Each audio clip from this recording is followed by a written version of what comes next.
In this Battletech vlog, we're going to begin to explore critical hits, how they impact the game, and how we should begin to possibly navigate them. We're going to build that checklist. This idea, certainly on the tabletop, mechs can take a tremendous amount of damage. If you look at various wargaming systems, when a unit is at full strength, as it takes damage and becomes diminished to the point where it's destroyed, mechs can last a long time. Now, I say can because if you've been playing Battletech for a little while, you've discovered there's always the possibility for that opening headshot, that lucky hit, that crazy thing that happens. You fail your pilot check and fall over, smash your head, kill your mech warrior. All sorts of crazy stuff like that can happen. And depending on if it's happening to or for you, exciting or not. But we're going to put that aside because that truly is the random. For the most part, mechs take a lot of damage. They last, and then they just completely disintegrate, explode, or fall apart. Now, the second layer over this before we get into crits, because ultimately we're looking to navigate critical damage, what kind of rule sets are you playing with? And I say that because tabletop Battletech, certainly you begin with the mechs. You could add in vehicles, you could add in infantry, you could add in artillery, you could play big games, you could play small games, you could play fast games. Same with the rules. There's this idea in the inner sphere where mechs are certainly extremely valuable. It's almost, it is. It's a social position that also you hold in that house. Losing a mech and joining the ranks of the dispossessed is a major problem.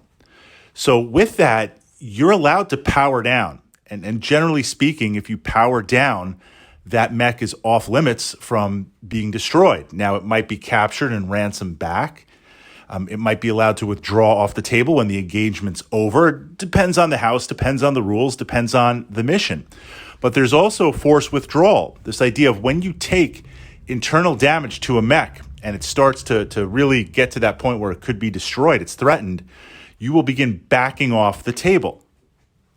Begin retreating off the table. Again, completely optional rules. I have to say, in terms of a mech commander, I'm pretty ruthless. And what I mean by that, certainly going for tabletop glory, but most of the games of Battletech that I play in my sphere, we play a fight to the death. We play till the very, very end. Is that really narrative? Is that really canon? Not really at all, simply because we cycle through tons and tons and tons of battle mechs, over the given course of a gaming season. So jumping into that, I say because crits, depending on the rule set you play with, are manageable all the way up to deadly. So within that framework, let's look at the worst and then work our way to the best. Of course, the worst is going to be an ammo hit, an ammo explosion. We're going to put that aside because that's the worst in that, in most circumstances, inner sphere, your mech goes off, ignites up, explodes. There is nothing to navigate. You're a pair of smoking boots on the ground. In terms of what's navigating, engine hits are the worst. Engine hits because as soon as you take your first hit, well, let's back up for a second here. Again, and we're not looking at like a roll for damage location, snake eyes, center crit, roll to confirm. We're not talking about like a lucky shot like that. If you start taking damage to your center torso, your torso area, your mech is in serious trouble because other pieces of your mech will start dropping off. Things will cascade very fast because there's a lot of internal systems in there. Heat sinks, weapons, gyros, engine. So dealing with an engine hit, there's no luck, there's nothing good about it, but that's going to spiral really fast every time you get tickled in there. It's a problem. So the challenge, first of all, with an engine hit, besides the fact now it's opening everything else up because literally you've got this wide open armor hole in your mech, heat, being able to navigate heat. Heat is a challenge in Battletech. Inner sphere, certain mech designs are hard to manage heat. Look at the Warhammer, look at the Marauder. To consistently fire these mechs and utilize the weapon systems, you would quickly overheat. So you have to make sure that you're firing maybe one PPC, then two, then cool down, maybe one and one, two. As soon as you get hit with the engine, you're starting at a heat deficit. You're already going to be packing the heat on, depending on if it's the first or second engine hit. That's going to impact your weapons on certain mechs, and I don't want to say make it impossible to use, but make it extremely hard. Extremely hard. At the same time, the little things that generate heat that with even moderate heat discipline, you're fine, like walking, running, and jumping, that's now starting to spike the numbers. An engine hit is perhaps one of the most critical, crippling hits that you can take.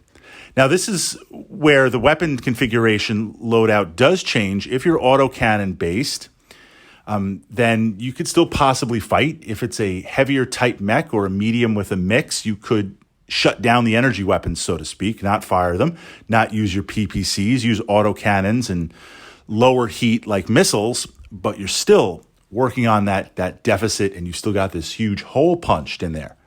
You take the second engine hit. Now you're all but useless.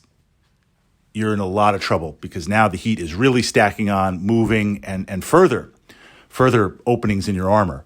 So the challenge here, of course, is when you take that first hit, what I look at is, where am I in the battle? Usually if I'm taking engine hits and we're at that point in the game, I might be missing an arm and damage is transferring in.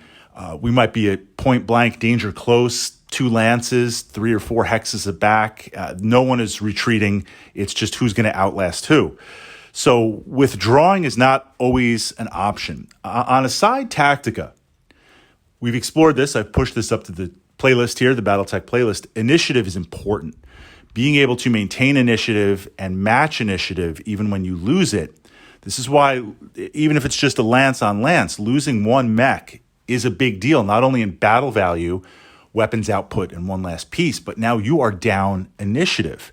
So often, generally speaking, if a mech is crippled really bad and there's a better than average chance it's going to get destroyed, I would rather try and backpedal it, hide it, get it out of there, simply because at least I'm not going to lose that initiative. Certainly, depending on the mech, if I get that engine hit and its location, I would much rather pull it back. I would much rather hide it and keep the initiative up.